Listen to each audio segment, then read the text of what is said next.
Halo Bapak Ibu semuanya, apa kabarnya? Semoga Bapak Ibu guru dimanapun berada tetap sehat-sehat semuanya ya. Khususnya Bapak Ibu guru yang honorer di sekolah negeri maupun di swasta. Kali ini saya akan menyampaikan buat Bapak Ibu guru yang honorer di negeri maupun swasta, terkhusus guru yang mengajar mata pelajaran ekonomi. Saya akan menyampaikan sini soal dan pembahasan simulasi tryout tes P3K khusus guru ekonomi ya. Sini ada soal-soal dan pembahasannya Bapak Ibu ya. Kita langsung aja Bapak Ibu. Yang pertama, pola pengembangan materi pembelajaran mata pelajaran ekonomi SMA dengan susunan materi mulai dari yang sederhana menuju pada yang kompleks merupakan pola pengembangan A. Kronologis, B. Kausal, C. Logis, D. Psikologis, E. Spiral. Jawabannya adalah logis. Kita lihat pembahasannya. Pola logis adalah pola pengembangan materi pembelajaran di mana susunan materi dimulai dari yang sederhana terlebih dahulu, baru kemudian beranjak pada bagian yang kompleks, sehingga mempermudah siswa dalam memahami materi tersebut. Itu dia pembahasannya. Lanjut yang kedua. Segala alat pengajaran yang digunakan untuk membantu menyampaikan materi mata pelajaran ekonomi SMA kelas 12 KD 3.2 mendeskripsikan konsep persamaan dasar akuntansi dalam proses pembelajaran sehingga memudahkan pencapaian tujuan-tujuan pembelajaran yang sudah dirumuskan adalah pengertian dari A. Sumber belajar, B. Media pembelajaran, C. Rujukan pembelajaran, D. Fasilitas belajar, E. Dukungan pembelajaran. Yang mana kira-kira Bapak Ibu? Media pembelajaran. Kita lihat pembahasannya. Segala sesuatu yang digunakan untuk membantu dalam menyampaikan materi atau informasi dalam proses pembelajaran dengan tujuan untuk mempermudah proses penyampaian informasi agar efektif dan efisien disebut dengan media pembelajaran. Itu dia pembahasannya. Seorang guru ekonomi harus mampu memanfaatkan media pembelajaran dan sumber belajar untuk mencapai tujuan pembelajaran utuh. Pernyataan berikut yang benar terkait dengan media pembelajaran adalah A. Media pembelajaran yang baik, yang paling baik adalah media yang berbasis tujuan pembelajaran. B.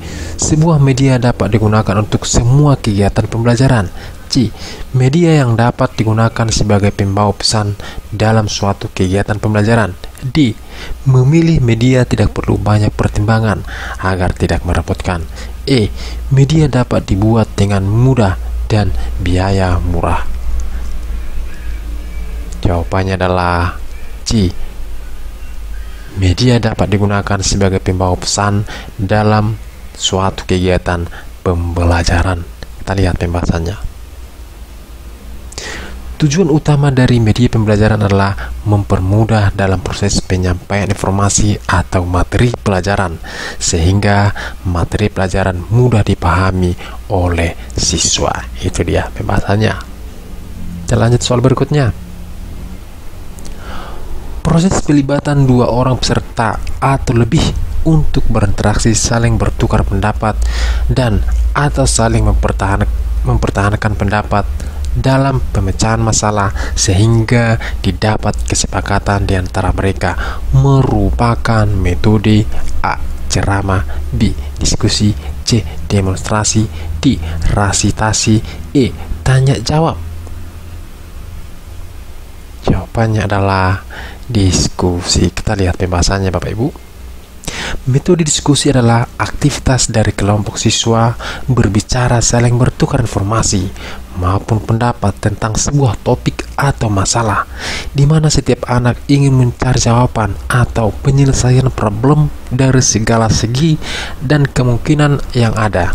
Metode ini melatih siswa untuk berani mengungkapkan pendapat dan berargumentasi untuk mempertahankan pendapat. Itu dia pembahasannya Bapak Ibu. Kita lanjut. Penilaian adalah penafsiran dan penentuan pencapaian hasil belajar. Penilaian dapat berupa hasil belajar peserta didik yang tidak dipengaruhi oleh kepentingan penilaian, berbeda latar belakang agama, sosial ekonomi, budaya, bahasa, gender, dan hubungan emosional. Cara penilaian tersebut mengacu pada aspek penilaian: A. Objektivitas, B. Transparan, C. Bermakna, D. Menyeluruh, E. Adil. Objektivitas itu jawabannya ya Bapak Ibu ya. Kita lihat pembahasannya. Penilaian yang bersifat objektif adalah penilaian yang tidak memandang dan membeda-bedakan latar belakang peserta didik, namun melihat kompetensi yang dihasilkan oleh peserta didik tersebut, bukan atas dasar siapa dirinya. Itu dia pembahasannya. Kita lanjut. Teknik penilaian hasil belajar yang menuntut peserta didik mendemonstrasikan kemahirannya atau menampilkan hasil belajarnya dalam bentuk unjuk kerja adalah teknik penilaian: A. Tes lisan, B. Tes praktik, C. Penugasan, D. Portofolio, E. Magang. Tes praktik, jawabannya adalah B. Kita lihat pembahasannya. Tes praktik merupakan teknik penilaian untuk melihat cara langsung kemahiran atau kemampuan siswa dalam mendemonstrasikan kemahirannya atau hasil belajaran. Itu dia pembahasannya. Kita lanjut Bapak Ibu, nomor 7. Saat ini berkembang bentuk instrumen penilaian dengan meminta siswa untuk mengumpulkan dokumen-dokumen yang menjadi bukti bahwa siswa tersebut telah melakukan sesuatu yang disyaratkan oleh guru. Kumpulan hasil kerja ini untuk menunjukkan bukti tentang kompetensi, pemahaman, dan pencapaian siswa dalam mata pelajaran tertentu. Hal ini sering disebut dengan penilaian: A. Penugasan, B. Pengamatan, C. Portofolio, D. Praktik, E. Produk. Portofolio, kita lihat pembahasannya Bapak Ibu ya. Teknik penilaian dengan bentuk portofolio merupakan bentuk penilaian yang mensyaratkan siswa memiliki dan mengumpulkan bukti-bukti dokumen yang akan menunjukkan bahwa dia telah memiliki kompetensi, pemahaman, dan capaian dari sebuah pembelajaran. Melalui kumpulan dari dokumen-dokumen tersebut, nantinya siswa akan dinilai apakah telah memenuhi syarat atau mencapai tujuan dari pembelajaran tersebut. Itu dia pembahasannya. Kita masuk nomor 8. Perilaku yang dapat diukur atau diobservasi untuk menunjukkan ketercapaian kompetensi dasar tertentu yang menjadi acuan penilaian mata pelajaran merupakan pengertian dari: A. Kompetensi inti, B. Standar kompetensi lulusan, C. Indikator, D. Standar isi, E. Standar proses. Indikator, kita lihat pembahasannya. Indikator merupakan penanda tercapainya kompetensi dasar dari sebuah mata pelajaran. Indikator harus dapat diukur dan diobservasi sehingga guru dapat menyimpulkan apakah KD telah tercapai atau belum. Itu dia pembahasannya. Lanjut kita nomor 9. Setiap guru pasti akan menghadapi permasalahan dalam proses belajar mengajar di kelas. Untuk itu, setiap guru dituntut mampu melakukan pemecahan masalah yang terjadi. Salah satu cara paling tepat dan dapat dilakukan oleh guru dalam mencari solusi dari permasalahan yang terjadi dalam proses KBM adalah dengan: A. Meminta solusi dari kepala sekolah, B. Mendatangkan konsultan pendidikan, C. Melakukan classroom action research, D. Menemui orang tua siswa, E. Berkonsultasi dengan dinas pendidikan. Iya, jawabannya adalah C. Melakukan classroom action research. Kita lihat pembahasannya. Classroom action research atau penelitian tindakan kelas, penelitian yang dilakukan oleh guru untuk memecahkan permasalahan yang ada di kelas. Tujuan dari PTK adalah memperbaiki dan meningkatkan kualitas pembelajaran serta membantu memberdayakan guru dalam memecahkan masalah pembelajaran di kelas. Itu dia pembahasannya. Salah satu tahapan dalam siklus PTK adalah menyusun apa yang akan dilakukan untuk mengatasi atau memberi solusi dari permasalahan tersebut. Hal ini mencakup segala keperluan pelaksanaan PTK, mulai dari materi atau bahan ajar, rencana pengajaran yang mencakup metode atau teknik mengajar, serta teknik atau instrumen observasi atau evaluasi. Tahapan ini adalah A. Planning, B. Implementing, C. Observing, D. Reflecting, C. Controlling.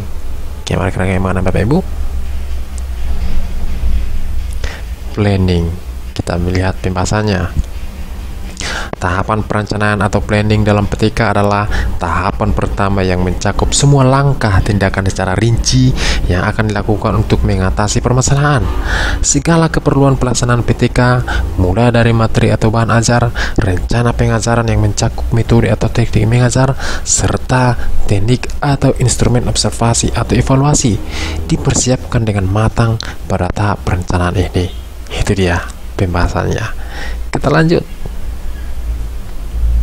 Menurut Undang-Undang Nomor 14 Tahun 2005 tentang guru dan dosen, dalam pasal 20, merencanakan pembelajaran, melaksanakan proses pembelajaran yang bermutu, menilai dan mengevaluasi hasil pembelajaran, membimbing dan melatih peserta didik atau siswa, melakukan penelitian, melaksanakan tugas tambahan yang melekat pada kegiatan pokok yang sesuai, dan meningkatkan dan mengembangkan kualifikasi akademik dan kompetensi secara berkelanjutan. Ini semua merupakan A. Fungsi guru, B. Tugas guru, C. Fungsi dosen, D. Tugas dosen, E. Tugas instruktur. Gimana jawabannya Bapak Ibu? Tugas guru. Kita lihat pembahasannya. Menurut Undang-Undang Nomor 14 2005 tentang guru dan dosen, pada pasal 20 menyatakan hal-hal tersebut merupakan tugas dari seorang guru. Itu deh ya.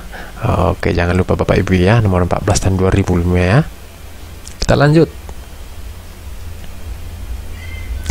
Perkembangan teknologi memungkinkan pembelajaran tidak lagi dilakukan secara tatap muka di dalam kelas, akan tetapi dapat dilakukan secara virtual atau jarak jauh, distance learning. Sistem ini menghubungkan proses pembelajaran jarak jauh dengan prinsip-prinsip dalam pembelajaran dengan teknologi. Pembelajaran ini biasanya berbasis web, yang biasa diakses menggunakan jaringan internet dimanapun tempat pembelajaran berada. Hal ini disebut dengan A. E-learning, B. Blended learning, C. Learning by doing, D. Self-learning, E. Efficient learning. Kira-kira mana jawabannya Bapak Ibu? E-learning ya, ayang-ayah. Kita lihat pembahasannya.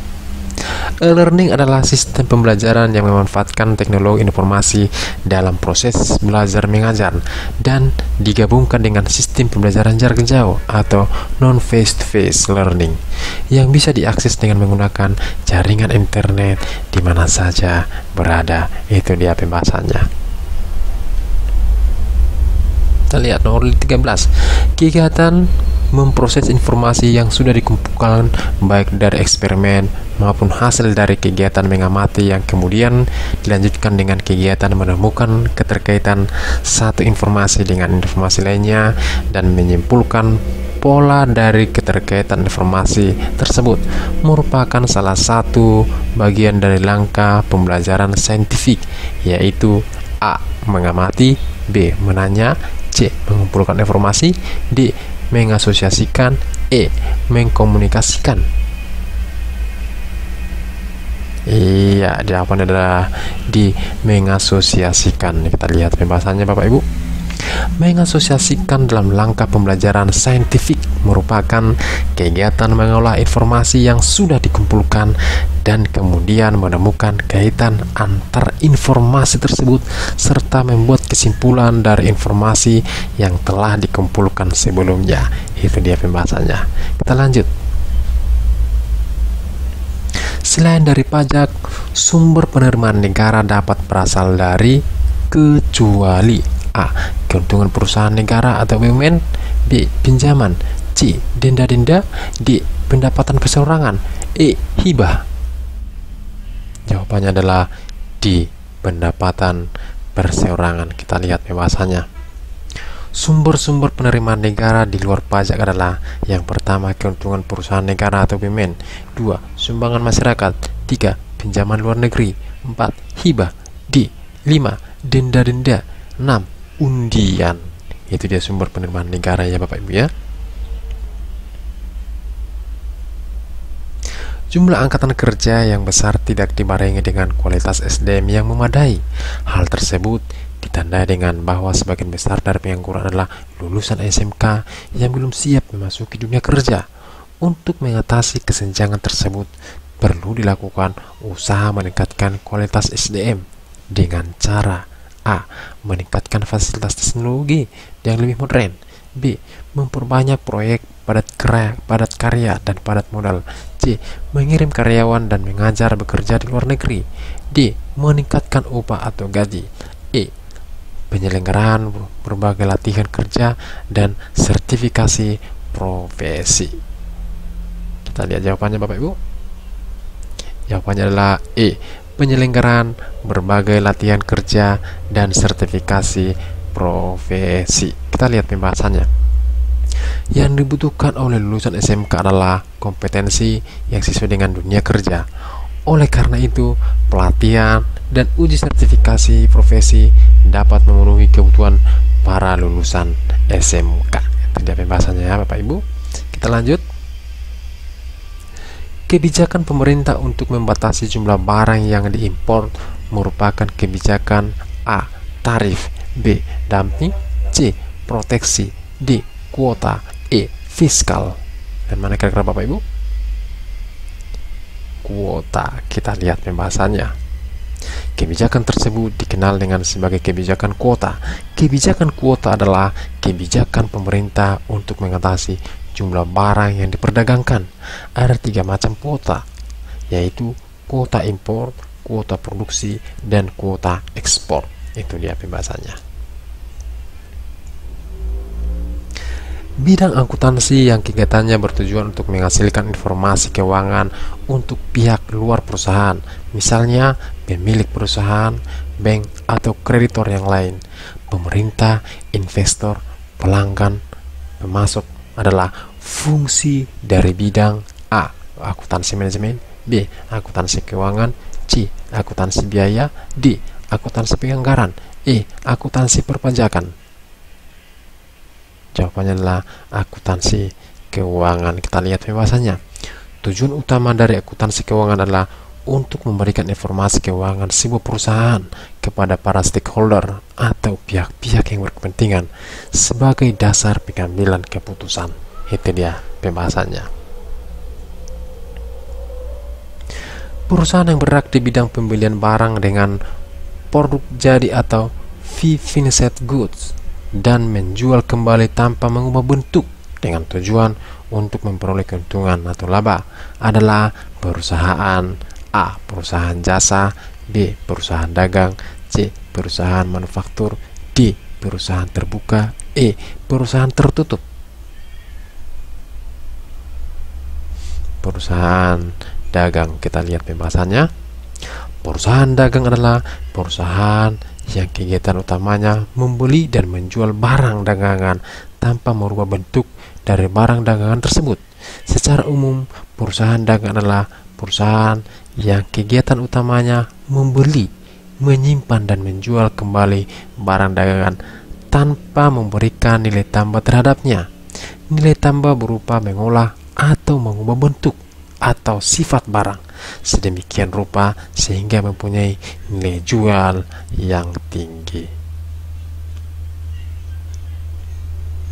Lanjut nomor 19. PT Bahagia Jaya sebagai perusahaan dagang, salah satu aktivitasnya adalah melakukan penjualan barang dagang secara kredit. Penjualan yang dilakukan dicatat dalam jurnal penjualan. Selanjutnya, jurnal penjualan yang telah dibuat akan diposting ke buku perkiraan: A, piutang dagangan dan penjualan; B, kas dan penjualan; C, piutang dagang dan penjualan; D, piutang dagang dan kas; E, piutang dagang dan penjualan. Yang mana jawabannya Bapak Ibu? Jawabannya adalah A, piutang dagang. Kita lihat pembahasannya Bapak Ibu. Jurnal penjualan adalah jurnal untuk mencatat transaksi penjualan secara kredit.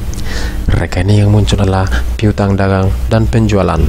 Dalam transaksi penjualan barang dagang secara kredit menyebabkan terjadinya penambahan dan akun piutang dagang dan penambahan penjualan. Saat terjadi penambahan piutang dagang, maka dicatat pada posisi debit karena piutang adalah salah satu jenis harta, dan sebaiknya ketika terjadi penambahan pendapatan dari hasil penjualan maka dicatat pada posisi kredit. Itu dia pembahasannya. Dalam memilih dan mengembangkan materi pembelajaran ekonomi, Ibu Wati Nugroho selalu menyeleksi materi pembelajaran yang telah teruji kebenarannya, tidak ketinggalan zaman, dan memberikan kontribusi untuk pemahaman ke depan. Kriteria penyeleksian dan pemilihan materi pembelajaran tersebut memenuhi kriteria A. Sahih, B. Significant change, C. Kebermanfaatan, D. Layak dipelajari, E. Menarik minat. Jawabannya adalah A. Sahih. Kita lihat pembahasannya. Sahih atau valid artinya materi yang akan dituangkan dalam pembelajaran benar-benar telah teruji kebenaran dan kesahihannya. Pengertian ini juga berkaitan dengan keaktualan materi, sehingga materi yang diberikan dalam pembelajaran tidak ketinggalan zaman dan memberikan kontribusi untuk pemahaman ke depan. Itu dia pembahasannya Bapak Ibu ya. Demikianlah materi kita mengenai pembahasan soal-soal tryout untuk guru ekonomi. Semoga bermanfaat buat Bapak Ibu guru, khususnya guru yang mengajarkan mata pelajaran ekonomi. Semoga Bapak Ibu guru diberikan yang terbaik dalam hal proses pelamaran P3K untuk kali ini. Sekian dan terima kasih.